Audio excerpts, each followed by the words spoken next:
मैं आपको V lookup multiple criteria में कैसे लगाते हैं ये बताऊंगी। मल्टीपल क्राइटेरिया से मेरा मतलब यहाँ पर यह है कि जब भी आप वी लुकअप लगाते हो वहां पर जो भी आप लुकअप वैल्यू ले रहे हो, अगर वो लुकअप वैल्यू रिपीटेड है, मल्टीपल टाइम्स है, तो आप वहां पर वी लुकअप कैसे यूज करोगे। इससे पहले अगर आपको वी लुकअप का इंट्रोडक्शन नहीं पता है या वी लुकअप कब कहाँ कैसे लगाना है ये भी नहीं पता, तो आप ऊपर के आई बटन पर क्लिक करके मेरे फर्स्ट वीडियो पर जाकर वी लुकअप का इंट्रोडक्शन पार्ट देख सकते हैं, और मेरे डिस्क्रिप्शन बॉक्स में भी मैं लिंक दे दूंगी, आप वहां से भी जाकर फर्स्ट वीडियो देख सकते हो। आते हैं हमारे आज के टॉपिक में जो है मल्टीपल क्राइटेरिया। अभी मैंने यहाँ पर ना एक शीट ले रखी है, उस शीट में स्टूडेंट नेम्स हैं जिसमें से कुछ नेम ऐसे हैं जो रिपीटेड है, लाइक अंकित 2 टाइम्स है, राघव 2 टाइम्स है। अब मैं यहाँ पर वी लुकअप कैसे लगाऊंगी ये देखते हैं। इसके लिए यहाँ पर मैं वी लुकअप लगाती हूँ। फर्स्ट चीज आपको ये देखना है कि जब भी आपको ऐसा सिनेरियो मिलता है कि आपकी जो लुकअप वैल्यू है वो रिपीटेड है, मल्टीपल टाइम है, तो आपको यहाँ पर एक अलग से कॉलम बनाना होता है जिसमें आप एक स्पेसिफिक आईडी या स्पेसिफिक नेम देते हो। जैसे मैं यहाँ पर एक स्पेसिफिक नेम दूंगी, वो कैसे दूंगी, मैं इन स्टूडेंट नेम को इसके फादर नेम के साथ अटैच करके एक इसको स्पेसिफिक नेम दूंगी। कैसे अटैच करूंगी, तो equal to student name and father's name. जैसे आप ये करोगे ये दोनों नेम साथ में आ जाएंगे। अगर आपको इनके बीच में फॉरवर्ड स्लैश या अंडरस्कोर वगैरह देना है तो आप वो भी दे सकते हो। उसके लिए आप क्या करोगे, जो भी आपको लेना है स्पेसिफिक चीज वो आप अंडर डबल कोट्स के अंदर लिखोगे। जैसे डबल कोट्स लगाया, मैंने अंडरस्कोर दिया, फिर डबल कोट्स को एंड किया और फिर से मैंने एंड लिख दिया और एंटर कर दिया, तो ये अंडरस्कोर के साथ आ गया। इस तरीके से आपको अगर फॉरवर्ड स्लैश यूज करना है या कोई और साइन यूज करना है तो आप वो भी यूज कर सकते हो। अब मैं इसको यहाँ से ड्रैग कर देती हूँ। ये बन गया हमारा स्पेसिफिक नेम। अब ये स्पेसिफिक नेम ही हमारे लिए लुकअप वैल्यू का काम करेगा। मतलब हमारी टेबल कहाँ से सेलेक्ट होगी, टेबल एरे हमारी कहाँ से सेलेक्ट होगी, वो पूरी टेबल एरे ये होगी, क्योंकि हम लुकअप वैल्यू इस स्पेसिफिक नेम को ले रहे हैं। और मैंने पहले भी बताया है कि जो टेबल एरे होता है वो लुकअप वैल्यू से स्टार्ट होता है। मैं एक काम करती हूँ, मैं इस टेबल को एक नाम दे देती हूँ ताकि मुझे बार बार रेंज सेलेक्ट ना करना पड़े। नाम देने के लिए यहाँ पे हम नेम बार में जाएंगे और इसको एक नाम दे देते हैं। नाम दे देते हैं इसको लिस्ट 5। ठीक है, इसको अब आप जब इस पूरी टेबल को सेलेक्ट करोगे तो यहाँ पे लिस्ट 5। ओके, अभी आप ये टेबल सेलेक्ट करो, ये लिस्ट 5, ये टेबल हो गई मेरी लिस्ट 5। इस चीज को आप यहाँ से भी कर सकते हो, फॉर्मूले में जाके नेम मैनेजर में जाकर आप न्यू पे जाइए और इसको यहां से भी नाम दे सकते हो आप लिस्ट 5। ओके कर दीजिए। ठीक है, बट अभी यहाँ पर ये मैंने पहले ही नाम दे रखा है इसको लिस्ट 5, तो ये कह रहा है ये इस नाम से फाइल है, ये आपको बता रहा है। ठीक है, मैंने ये आपको बस दिखाने के लिए किया था कि आप वहां से भी जाके इसको कर सकते हो। बट अगर आपको ये चीज डिलीट करनी है तो भी आपको नेम मैनेजर से जाके डिलीट करना होगा। ये चीज मैंने पहले भी अपने वीडियोस में बता रखी है, बट मैंने यहाँ फिर से रिपीट कर दी है आपके लिए। अब हम आते हैं अपने वी लुकअप पर कि वी लुकअप कैसे लगाएंगे। चलिए यहाँ पे एक नाम ले लेते हैं, लाइक मैंने यहाँ पे अंकित नाम के रेफरेंस में मुझे ब्रांच देखनी है, अंकित की ब्रांच देखनी है। अगर आप सिंपल लुकअप लगाओगे तो वो क्या करेगा, जो फर्स्ट अंकित है उसकी ही वैल्यू ब्रांच में रिटर्न करेगा, वो सेकंड अंकित तक जा ही नहीं पाएगा, क्योंकि वो जैसे ही लुकअप करना स्टार्ट करेगा वो फर्स्ट अंकित पे आ जाएगा। इसके लिए हमें क्या करना पड़ेगा, जो लुकअप वैल्यू देंगे वो हम इस स्पेसिफिक नाम को देंगे। अभी लगाते हैं lookup formula equal to V lookup, bracket start किया, अब आपने जैसे यहाँ पे ये स्पेसिफिक नाम दे रखा है, सेम लुकअप वैल्यू के लिए भी आप यहाँ पे करोगे। तो आपने लिया स्टूडेंट नेम यहाँ से, एंड आपने डबल कोट्स के अंदर अंडरस्कोर लिया है तो डबल कोट्स के अंदर अंडरस्कोर, फिर आपने लगाया एंड फादर्स नेम। अब आपका ये लुकअप वैल्यू कंप्लीट हो गया, ठीक है। अब आप कॉमा लगा के इस आर्गुमेंट को कंप्लीट कर दो। और टेबल एरे, टेबल एरे को आपने इस टेबल को एक नाम दे दिया लिस्ट 5। तो यहाँ पे आपको सेलेक्ट, या तो आप इसको सेलेक्ट करो, जैसे आप इसको सेलेक्ट करोगे लिस्ट 5 लिखा आ जाएगा, या फिर अगर आपको टेबल का नाम पता है तो आप सिंपली टेबल का नाम यहाँ पर टाइप कर दो। इसका बेनिफिट ये होता है कि बार बार आपको अपनी टेबल को फ्रीज करने की जरूरत नहीं पड़ती है। अब यहाँ से ये टेबल एरे वाला आर्गुमेंट कंप्लीट हुआ, कॉमा देके अब ये पूछ रहा कॉलम इंडेक्स नंबर, हमें चाहिए ब्रांच। ब्रांच कौन से कॉलम इंडेक्स नंबर में आएगी? जो हमारा लुकअप वैल्यू होता है वो फर्स्ट कॉलम इंडेक्स नंबर होता है। तो 1 2 3 4 5 6 7, ये हो गया 7। मैं यहाँ काउंट कर रही हूँ। अगर आपको और इजी करना है तो आप टेबल पे लुकअप वैल्यू से ऊपर एक बार आप अपना नंबर ड्रैग कर दीजिए। वो आपको जहां भी लेना है आपको काउंट करने की जरूरत नहीं है। आप ऊपर जाकर यहाँ पर ऊपर जाके आप यहाँ पे देख सकते हैं कि ये कौन से कॉलम इंडेक्स में आ रहा है। मैंने यहाँ पे 7 दिया। अब जैसे आप कॉमा लगाओगे ये पूछेगा आपको अप्रोक्सीमेट मैच चाहिए, एग्जैक्ट मैच चाहिए। मुझे एग्जैक्ट मैच चाहिए, 0 किया, ब्रैकेट क्लोज किया, एंटर किया। अभी आ रहा है यहाँ पे नॉट अवेलेबल। क्यों? क्योंकि मैंने यहाँ पे इस लुकअप वैल्यू में D15 तो ले लिया, बट D15 में कोई वैल्यू नहीं लिखी है। तो D15 में मैं अंकित के फादर का नेम डाल देती हूँ। अंकित के फादर का नेम, जिस अंकित के फादर का नेम आप यहाँ पे डालोगे उसकी ब्रांच यहाँ पे ले लेगी। अगर आप सेकंड अंकित के फादर का नेम यहाँ पे डालोगे तो वो सेकंड अंकित के फादर का नेम ले लेगी। इस तरीके से आप मल्टीपल क्राइटेरिया में, या अगर आपकी लुकअप वैल्यू मल्टीपल टाइम्स है तो आप अपना वी लुकअप फॉर्मूला यूज कर सकते हो। ये तो हुआ एक तरीका। अब मैं आपको इसी एग्जाम्पल में दूसरा तरीका बताऊंगी मल्टीपल क्राइटेरिया में वी लुकअप लगाने का। अभी तो मुझे यहाँ पर देखिए फादर्स नेम अवेलेबल है, तो मैंने क्या किया, स्टूडेंट नेम को फादर्स नेम के साथ एक यूनिक नाम दे दिया। अगर मुझे फादर नेम नहीं पता होता या यहाँ पे कोई ऐसी चीज ना पता होती जिसको मैं कंबाइन करके इसको एक यूनिक नाम दे दूं, फिर मैं कैसे करती? फिर आपको एक काउंटिफ का फॉर्मूला है वो यूज करना पड़ेगा। अभी ये लिस्ट तो यहाँ पे चलिए स्टूडेंट नेम की, फादर्स नेम की है। आपको कहीं प्रोडक्ट आईडी भी यूज हो सकती है, या कहीं कोई प्रोसेस हो सकता है, वो प्रोसेस रिपीटेड है, कई बार हो चुका है। तो काउंटिव फॉर्मूला अगर आपको पता है तो आप इसको और भी इजी तरीके से कर सकते हो। मैं इसको यहाँ से डिलीट करती हूँ। अब यहाँ पे मैं लगाऊंगी काउंटिव फॉर्मूला। इसके लिए मैं आपको सबसे पहले बताती हूँ, जब भी आप काउंटिव का फॉर्मूला लगाओगे वो सबसे पहले आपसे पूछेगा रेंज। तो हमारी रेंज क्या होगी? हमारी रेंज होगी ये C कॉलम, C6 से C12। हमें इसी रेंज में काउंट करवाना है कि ये अंकित कौन से नंबर पे है, सेकेंड अंकित कौन से नंबर पे है, विधि कौन से नंबर पे, ये हमें काउंट करवाना है।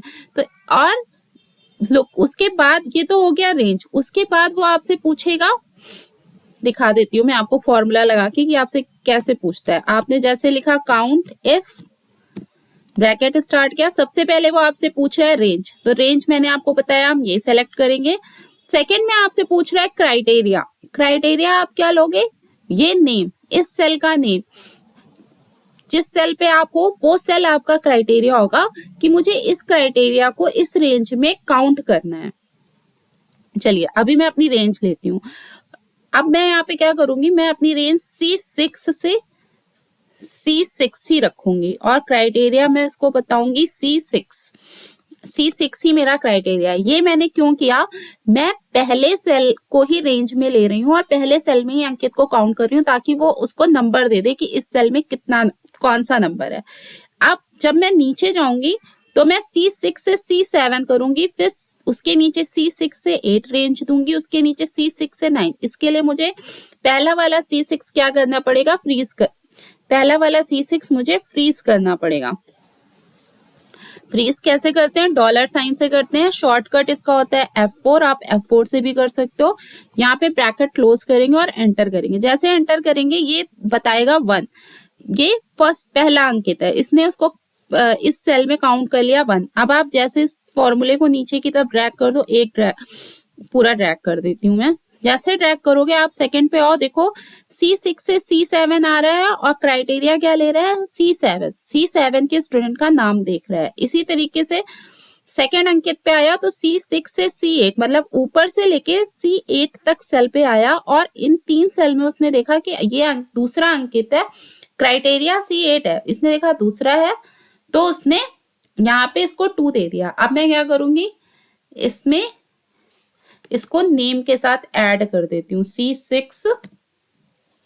C6 मेरा नेम है ना, इसको एंड के साथ ऐड कर देती हूँ तो ये हो गया अंकित 1। इसी तरीके से आप इसको ड्रैग कर दीजिए तो ये हो गया। ये हो गया मेरा एक स्पेसिफिक आईडी, इन स्टूडेंट्स की एक स्पेसिफिक आईडी हो गई। अब यहाँ पे ये अंकित 1 हो गया, ये अंकित 2 हो गया, ये राघव 1 हो गया, राघव 2 हो गया। ये अगर आप यूज करते हो तो ये और भी प्रो तरीका है आपको मल्टीपल क्राइटेरिया में VLOOKUP लगाने का। अब आगे बढ़ते हैं कि मैं VLOOKUP कैसे लगाती हूँ। यहाँ पर ऐसी सिचुएशन में VLOOKUP लगाने के लिए आप देखिए, मैंने यहाँ पे मुझे इस स्टूडेंट नेम से ही क्या करना है, रेंज लुकअप वैल्यू लेनी है। तो मैं इसको पहले यहाँ पे VLOOKUP लगाऊंगी। VLOOKUP मैं यहाँ पे जो अपनी स्पेसिफिक नेम या स्पेसिफिक आईडी दे रखी है, मैं फर्स्ट पहले उसके लिए VLOOKUP लगाऊंगी। तो VLOOKUP यहाँ पे हमारा लुकअप वैल्यू क्या हो गई, लुकअप वैल्यू यहाँ पे हो गई हमारी अंकित 1 लेना है मुझे, तो अंकित को ले लिया मैंने। अब अंकित के साथ 1 कैसे आएगा, इसको मैं एंड करती हूँ। मैंने आपको एक पहले फॉर्मूला बताया था रो और कॉलम का, तो मैं यहाँ पे रो का फॉर्मूला यूज कर रही हूँ। रो किस रो में हम लोग लिख रहे हैं, 15 रो में। जब आप इसको ब्रैकेट के साथ क्लोज करोगे तो ये जो फॉर्मूला है रो वाला, ये आपको वैल्यू बताएगा 15। अब अगर आप 15 में से 14 को माइनस कर देते हो तो वो क्या देगा आपको, वैल्यू 1। तो ये C15 में जो भी वैल्यू लिखी है, जो भी नेम लिखा है, उसके साथ 1 आ जाएगा, अंकित 1 आ जाएगा। ये एक लॉजिक बिल्डअप कर लिया हमने। जब आप फॉर्मूला लगाना सीख जाते हो ना और आप प्रैक्टिस में आ जाते हो कि आप कंटिन्यूअसली आप शीट्स पे प्रैक्टिस कर रहे हो, तो लॉजिक बिल्डअप करना आपको खुद आ जाएगा। आप यहाँ पे मैंने एक लॉजिक बिल्डअप कर दिया। अभी मैंने क्या किया, C15 के साथ रो का फॉर्मूला लगा के मैंने ये अंकित 1 कर दिया। अभी मैं कॉमा लगा के लगाऊंगी और इस आर्गुमेंट को कंप्लीट करूंगी और पूछेगा ये मुझसे टेबल एरे हमारी क्या हो जाएगी, लिस्ट 5।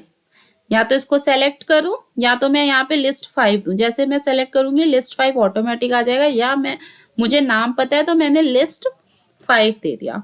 ओके, कॉमा लगाया, टेबल एरे कंप्लीट किया, पूछ रहा है कॉलम इंडेक्स नंबर। अब देखिए मैं क्या कर रही हूँ, यहाँ पे मैंने स्पेसिफिक नाम लिया है उसी को मैं रिटर्न कराना चाहती हूँ। तो स्पेसिफिक नाम तो मेरा पहले ही कॉलम में है, तो ये कॉलम इंडेक्स नंबर 1 हो गया।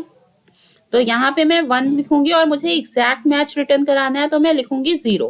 ओके, ब्रैकेट क्लोज करूंगी और एंटर करूंगी। ये आ गया अंकित 1। मैं आपको यहाँ पे रो का फॉर्मूला जो बताया मैं यहाँ आपको फिर से लिख के दिखा देती हूँ। जैसे लिखा मैंने रो, ब्रैकेट क्लोज किया, मैंने एंटर किया। आप देखिए मैंने फॉर्मूला लगाया था 18 नंबर के रो में, तो ये 18 आ गया। इसी तरीके से आप कॉलम का फॉर्मूला यूज कर सकते हो। Column, bracket open and close. आप F आता है अल्फाबेट्स में 6 नंबर पे, तो इसने 6 दे दिया। इस तरीके से आप रो और कॉलम फॉर्मूले का भी यूज कर सकते हो। अगर आपने पूरी वीडियो नहीं देखी ना, बीच में आप वीडियो देख के छोड़ देते हो, तो ऐसे छोटे छोटे से फॉर्मूले जो बीच में बताती हूँ, जैसे मैंने काउंट इफ बता दिया, रो बता दिया, कॉलम बता दिया, ये मिस हो जाता है। इसलिए वीडियो को हमेशा पूरा देखिए। अब मैं इस फॉर्मूले को यहाँ से ड्रैग करती हूँ। जब मैं ड्रैग करूंगी तो ये यहाँ पे देखिए नॉट अवेलेबल आ रहा है। क्यों? क्योंकि मैंने यहाँ पर अपने C15 को फ्रीज नहीं किया। जब मैं C15 को फ्रीज नहीं करूंगी, ड्रैग कर दूंगी, तो ये हो जाएगा D15, तो ये यहाँ से ले लेगा, इसलिए वो नॉट अवेलेबल आ रहा है। पहले मैं यहाँ पे C15 को फ्रीज करती हूँ। डॉलर साइन के साथ मैं C15 को फ्रीज करूंगी, एंटर करूंगी। अब मैं जब इसको ड्रैग करूंगी ना तो हर जगह अंकित 1 आ जाएगा, फादर्स नेम नहीं लेगा, ब्रांच नहीं लेगा। क्यों? क्योंकि अभी मुझे कॉलम इंडेक्स नंबर भी चेंज करना पड़ेगा। अब मैं देखती हूँ फादर्स नेम इसके लिए कॉलम इंडेक्स नंबर पे किस में आएगा, ये आएगा 1 2 3। फादर्स नेम आ रहा है 3 कॉलम इंडेक्स नंबर पे, तो मैं यहाँ पे कॉलम इंडेक्स नंबर कर देती हूँ 3, एंटर। ब्रांच आएगी मेरी 7 पे, इसके पहले भी मैंने लगाया था तो 7 पे थी, तो इसको 7 कर देती हूँ, तो यहाँ आ गई ब्रांच। अब मैं क्या करती हूँ, इस पूरे फॉर्मूले को लोअर ड्रॉप डाउन करती हूँ, नीचे की तरफ ड्रैग करती हूँ। जैसे मैं नीचे की तरफ ड्रैग करूंगी ये अंकित 1 की भी डिटेल आपको दे देगा और अंकित 2 की भी डिटेल आपको दे देगा, क्योंकि जब आपने नीचे की तरफ ड्रैग किया तो ये देखिए C15 रो -14 किया इसने, ठीक है। रो -14 किया मीन्स आपने 16 नंबर पे आपने इस फॉर्मूले को लिखा, तो ये 16 - 14 करेगा और अंकित 2 आ जाएगा। जैसे यहाँ पे अंकित 2 आएगा, फिर उसके बाद ये उस हिसाब से यहाँ पे अंकित 2 के फादर्स नेम को दे देगा, अंकित 2 का ब्रांच दे देगा। अभी ये हो गया तरीका आपका कि आपने आपको एक नाम है, उस नाम का मल्टीपल वो है, तो आपने ड्रैग किया, आपने एक साथ दोनों अंकित की ब्रांच को यहाँ पे देख लिया। अभी ये जो नॉट अवेलेबल लिखा आ रहा है, इसका भी एक तरीका है कि आप यहाँ पे ना इफ एरर का फॉर्मूला लगा दो आगे। मैं डबल क्लिक करके दिखाती हूँ। इफ एरर का फॉर्मूला क्या करेगा, ये जो नॉट अवेलेबल लिखा आ रहा है यहाँ पे अगर आपको कोई वैल्यू लिखी रिटर्न करानी है, जैसे लिखा हुआ आ जाए नॉट अवेलेबल या स्पेस आ जाए, ब्लैंक आ जाए, वो भी आप कर सकते हो। इसके लिए आप क्या करोगे, इफ एरर ब्रैकेट, अभी ब्रैकेट स्टार्ट करो, ये पूछ रहा है वैल्यू। अब आपने ये जो वी लुकअप लगा रखा है ये हो गया इफ एरर के लिए वैल्यू, कॉमा इस पूरे वी लुकअप फॉर्मूले के बाद आप यहाँ पे कॉमा लगाओ। अब ये पूछेगा वैल्यू इफ एरर, अगर इफ एरर आ रहा है मतलब वैल्यू नहीं है वहां पे, तो क्या देना है आपको, क्या रिटर्न कराना है, तो आप उसको डबल कोट्स के अंदर लिखो, मुझे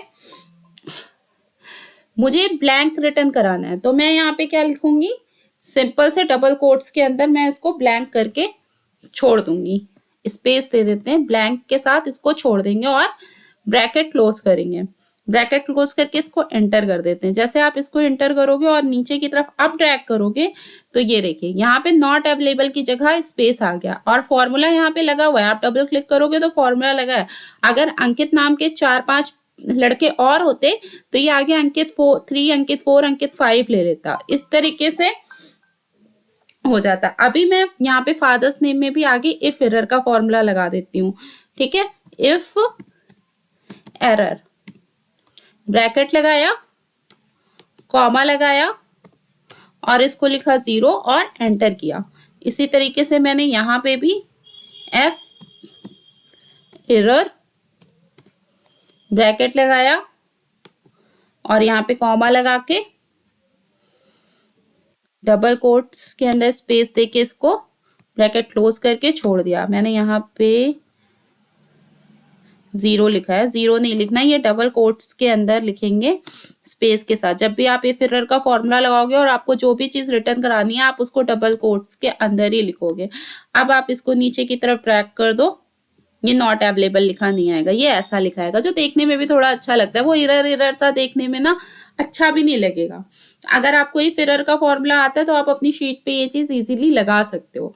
इस तरीके से आज मैंने आपको बताया कि आप मल्टीपल क्राइटेरिया में वी लुकअप का यूज कैसे कर सकते हो। अगर आपको ये वीडियो पसंद आया हो तो आप इसको लाइक करें, शेयर करें और अगर आप पहली बार मेरे चैनल पर आए हैं तो मेरे चैनल को सब्सक्राइब जरूर करें।